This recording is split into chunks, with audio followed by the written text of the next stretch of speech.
We are live with another one, guys. And look, guys, UFC 316 has ended, guys. All right, we are in the post of UFC 316. We already, we made a video already, recapping, what basically took place at UFC 316.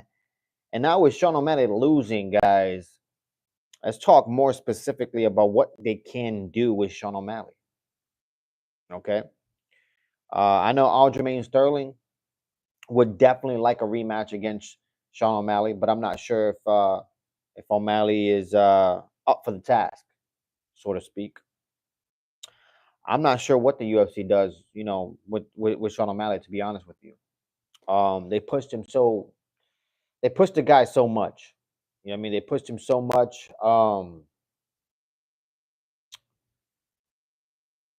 Back-to-back losses, back-to-back losses in domination, in dominating fashion.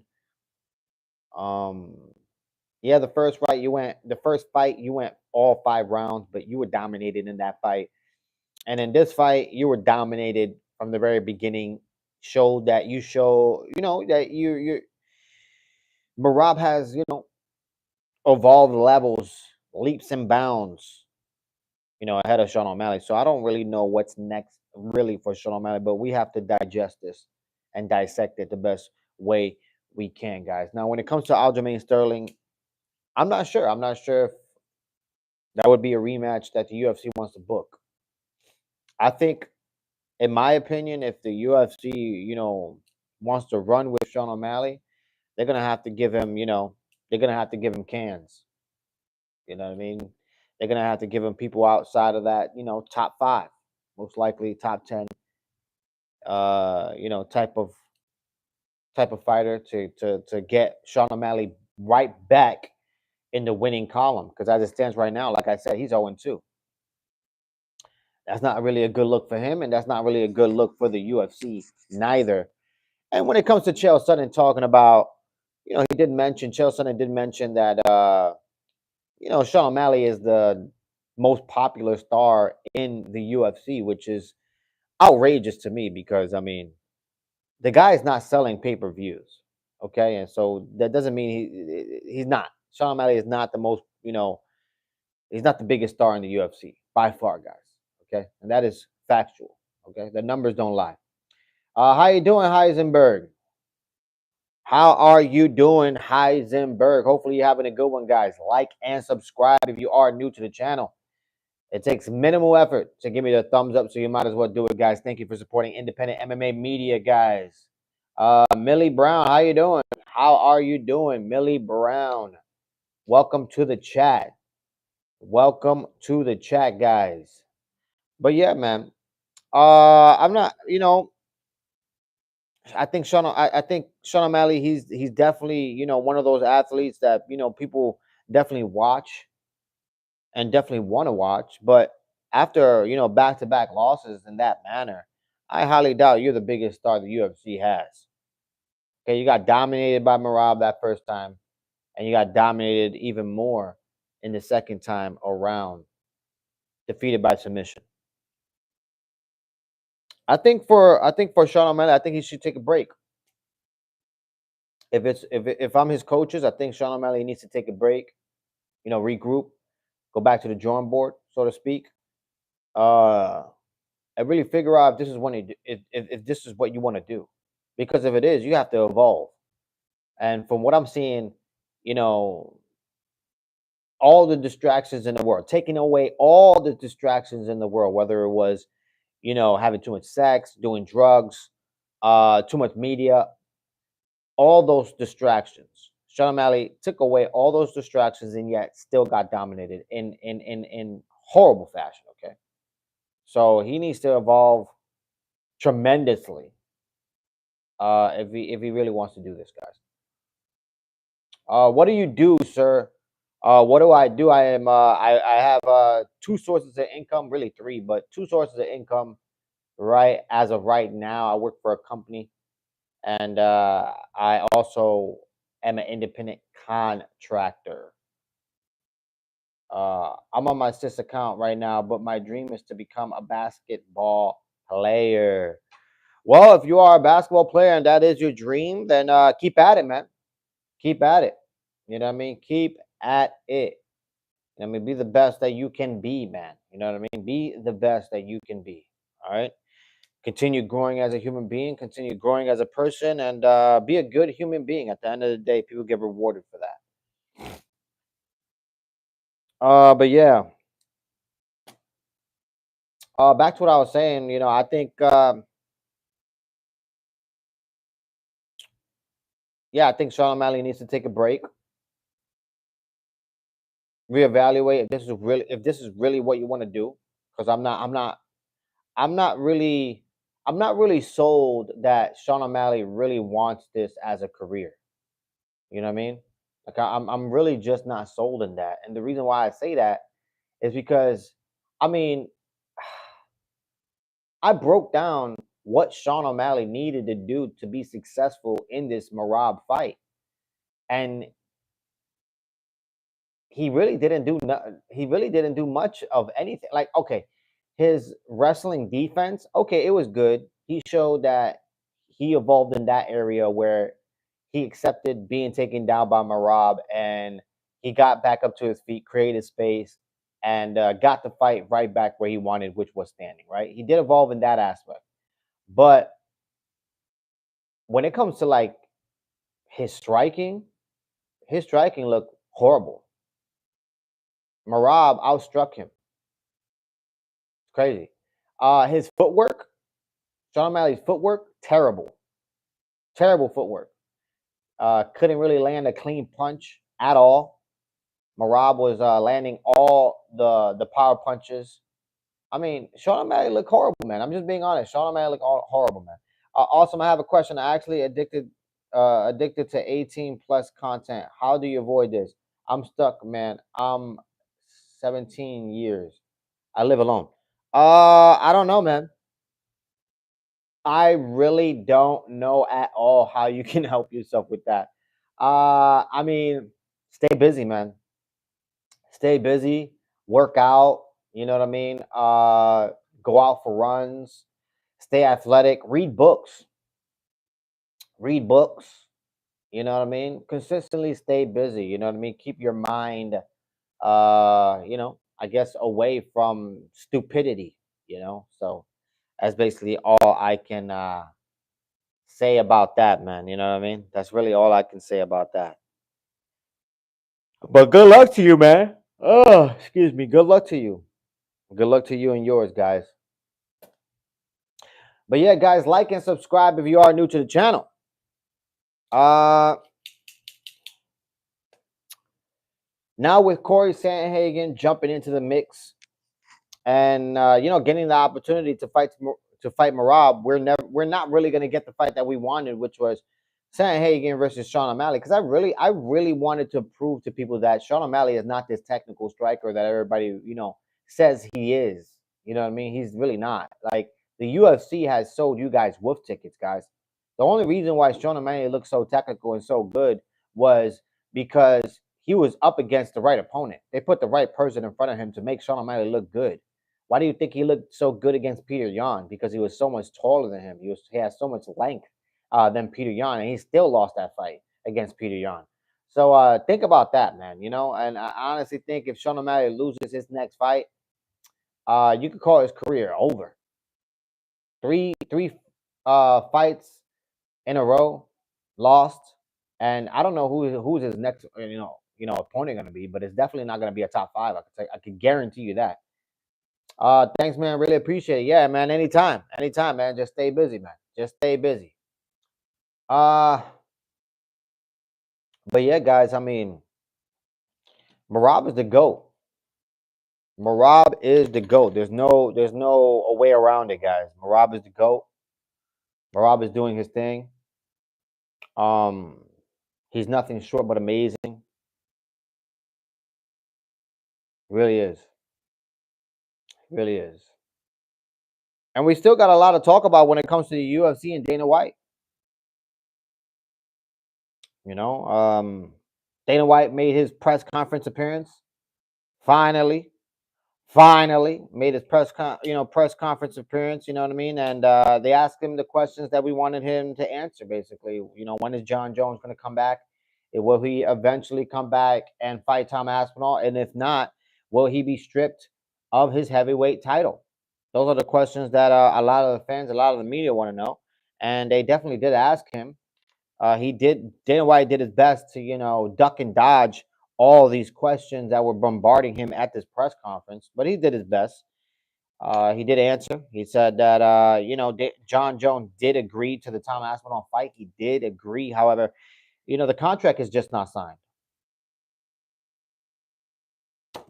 Guys, how stupid that fucking sounds. He agreed to the fight, and yet the contract is not signed. What the fuck are you talking about, Dana? That's the stupidest fucking response I ever heard in my life. Oh yeah, he agreed. He agreed to fight. He agreed. Oh, is the contract signed then? Oh no, the contract is not signed yet. What are we doing? Honestly, what are we doing, Dana White? UFC. You guys are sleeping at the wheel. You guys have dropped the ball multiple times. I told you guys, Sean Strickland and Adesanya should have been the coaches for the Ultimate Fighter. It should have never been DC and Chael Sonnen. If you're trying to revive that show, that's not the way to go about it.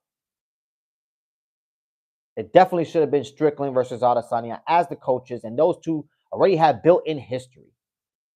But yet you guys come up with this fucking bright idea to have DC and Chael Sonnen as the Ultimate Fighter coaches. Not entertaining at all, guys. Nobody wants to watch that shit. Nobody. Okay? And then now we have, undeserved title shot after undeserved title shot after undeserved title shot in Sean O'Malley, and then he walks into UFC 316 and looks horrible. Sean O'Malley looked nothing but short, but horrible, trash, straight up trash, horrible, whatever word you want to come up with. That's what Sean O'Malley was. Horrible, trash, a shell of himself. Definitely, he looks like a fucking all-star fucking fighter when he's up against, lesser opponents. But when he's up against, the number one pound for pound, Sean O'Malley looks like a shell of himself. Sean O'Malley doesn't even look like a top 10. Just being honest, man. I'm just being honest. UFC needs to stop all this undeserved title shot bullshit already. Stop all this bullshit. Okay? Honestly, I'm tired of it. Growing tired of this shit.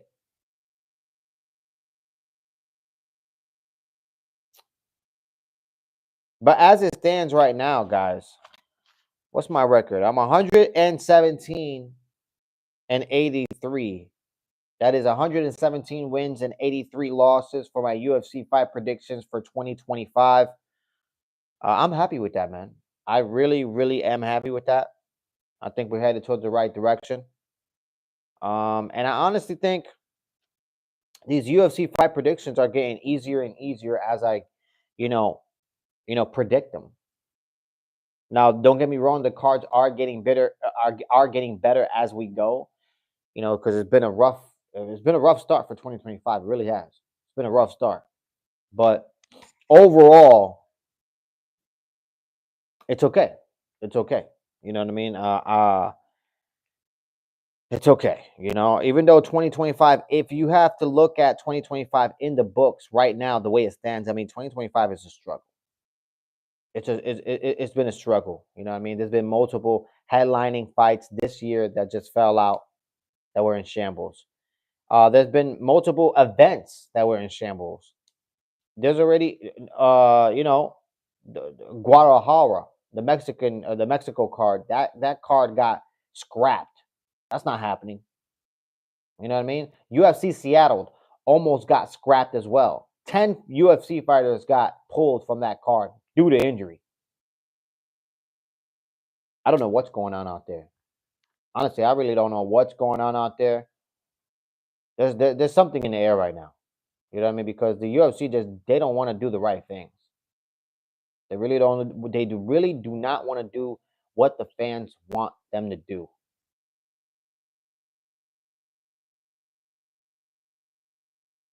So for me, if I'm Sean O'Malley, just to wrap up this Sean O'Malley topic really fast, if I'm Sean O'Malley, to be honest with you, I'll take a break, go back to the drawing board, see who your next opponent could be. I don't imagine him and his team would want to rematch Aljamain Sterling. I highly doubt that. Um, so for me, I think the UFC is most likely going to feed, maybe a top 10 to Sean O'Malley, make him look good, bring a nice highlight reel to Sean's many clips, so to speak. Yeah, I think that's exactly what the UFC is going to do. Now, when it comes to Merab, a lot of people got to put respect on his name. He is the GOAT of that division, of that bantamweight division. And not only that, guys, but right now, as it stands, in my opinion, he is the pound for pound king as it stands right now for 2025, right now in June. Merab has to be pound for pound king, number one, in front of Islam, in front of John Jones, in front of all of them. All right, right now, as it stands, Merab has been the most active compared to anybody. And if you look at his resume is ridiculous. His resume is crazy.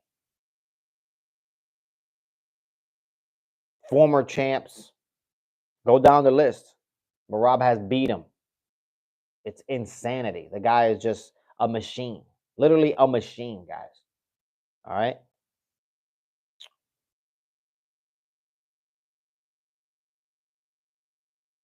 I honestly think Corey Sandhagen can't win that fight. I don't think Corey Sandhagen can win that fight against Merab. I think Merab is going to be a little bit too much. I think Merab is going to ragdoll him. Sandhagen he's not going to have an opportunity to submit. You know what I mean? Merab is too good. He's not going to fall for those, technical mistakes, so to speak. But yeah, guys, like and subscribe if you are new to the channel, guys. Like and subscribe if you are new to the channel. It takes minimal effort to give me the thumbs up, so you might as well do it, guys. Thank you for supporting independent MMA media. I really appreciate each and every one of you guys. Really, I do. This channel is growing, and I cannot do this without you fans. This is a channel by the fans, for the fans. So you know what it is, okay? You know what this is, guys. But yeah, now we have, Kayla Harrison. We have to talk more about that as well. We're going to make another video on that as well, most likely tomorrow morning. I'll get back on here and talk more specifically about what happened post-fight UFC 316, guys. And I honestly think, Kayla Harrison showed that she is a monster. I mean, she's a monster. Her stand-up game definitely does have to, evolve, especially if she's going to fight, a fighter who's as technical as Amanda Nunes on the feet. I imagine Kayla Harrison is going to want to get familiarized with striking and familiarize herself. I think she will. Okay.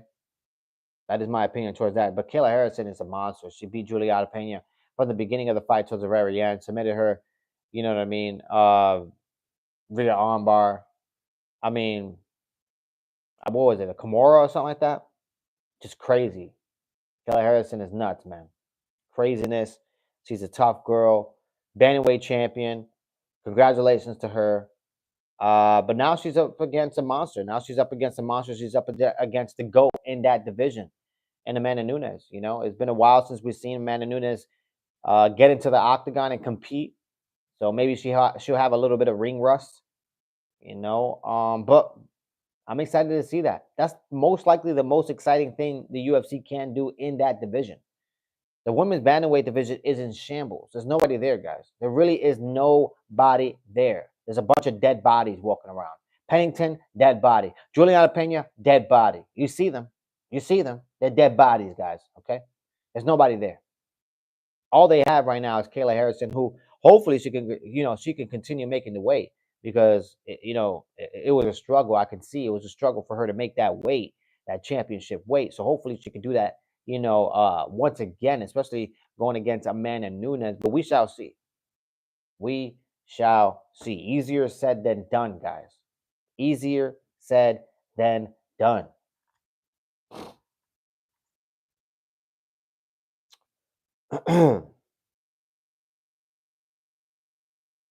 But yeah, guys. What else? What else?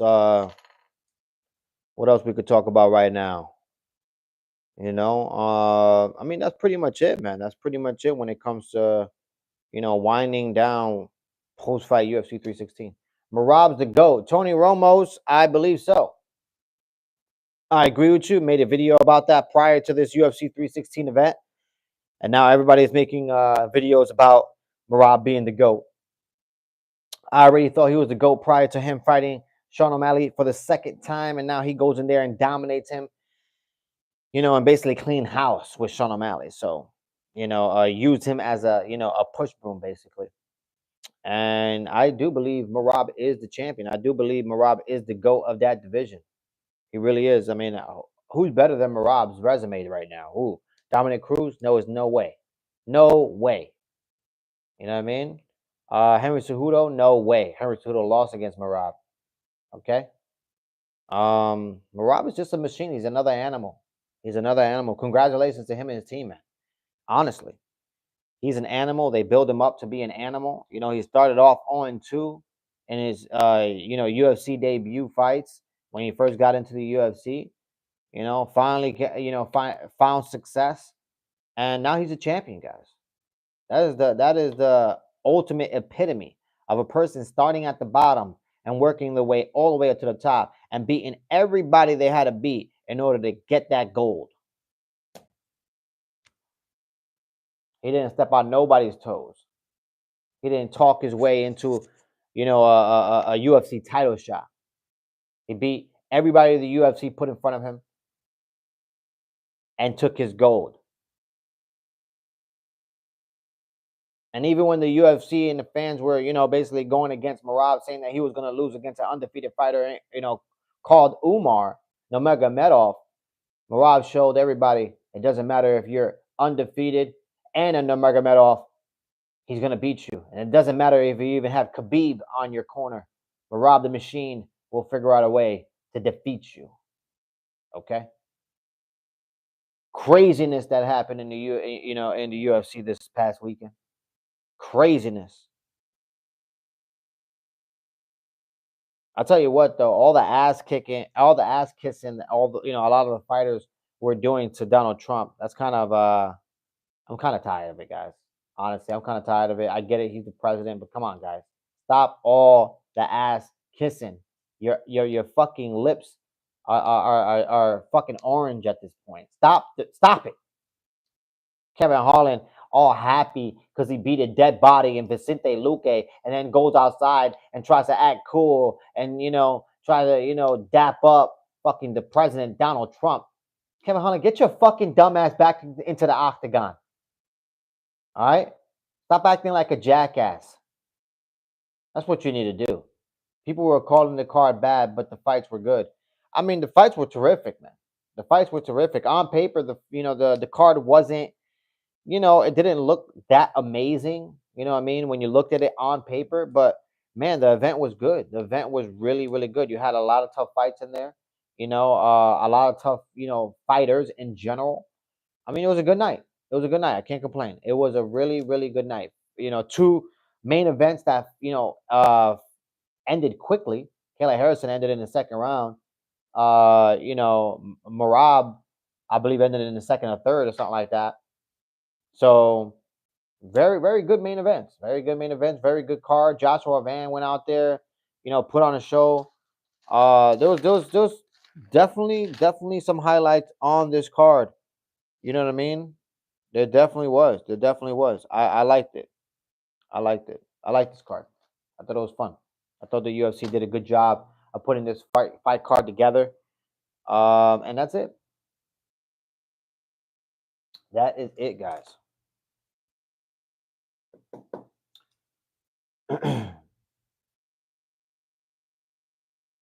All right, guys. If you're not new to the channel, you know what happens after the 30-minute mark. We can start talking about whatever it is you want to talk about. It doesn't have to be mixed martial arts related. Okay, it does not have to be mixed martial arts related. Rapid fire, guys. All right, rapid fire. I'm just gonna stay on here for a little longer, probably for the next 5 minutes. So rapid fire, guys. Right before I get out of here. All right, what are some topics you want to talk about, man? What are some topics you would like to talk about? Let me know. Let me know on the chat. What is going on? Have you been, you know what I mean? Have you been watching the Diddy trials? Are you watching the playoffs? Did you hear the news with my Knicks firing their coach, Tibbs? You know, what type of moves the Knicks should do? Should they get rid of Towns? You know, should they keep Cat? I'm not sure, man. There's a lot of questions that need to be answered. I think when it comes to my Knicks, I really hope they make the right decisions here because it's crucial. There's only a small window of opportunity to win a championship, and that opportunity is right now for the Knicks. So I think they keep their core, which is Brunson, the Big Bodega, and Cat. Most likely OG. I will keep those three. That will be my core, and then everybody else, you got to figure out what you're gonna do, man. You know what I mean? You got to figure out what you're gonna do with Bridges. I mean, you let go of damn near first, draft picks. 5 draft picks. So you got to figure out what you're gonna do with Bridges. You got to find out what you're gonna do with Hart, just because. I mean, you really can't let go of Hart just because if you let go of him, I mean, that's terrible. Just because his contract is so good, salary wise is so good. So I would keep Hart, but I would definitely try to figure out what we're gonna do with him. He's definitely not gonna be a starter. Definitely not gonna be a starter. So you're definitely coming off the bench. I just would want to know who would I pair up with Hart on the bench, coming off of the bench, to give us a spark. And who can I bring to this team to be in the starting five? Those are questions that the Knicks need to answer. There's a lot of Knicks media channels out there that I do watch. I actually was a part of the big news of Tibbs being fired. I did end up getting on a Knicks media show and giving my 2 cents and my thoughts about what was going on with Knicks firing their head coach. But anyways, guys, I'm out of here, man. I wanted to keep this short and sweet. All right, I'm most likely going to get on tomorrow morning, talk more about Amanda Nunes, Kayla Harrison, and the future of that bantamweight division. Guys, like and subscribe if you are new to the channel. It takes minimal effort to give me the thumbs up, so you might as well do it. Thank you, guys. Don't forget to click that bell notification. It keeps us all connected in this beautiful community. And I appreciate each and every one of you guys.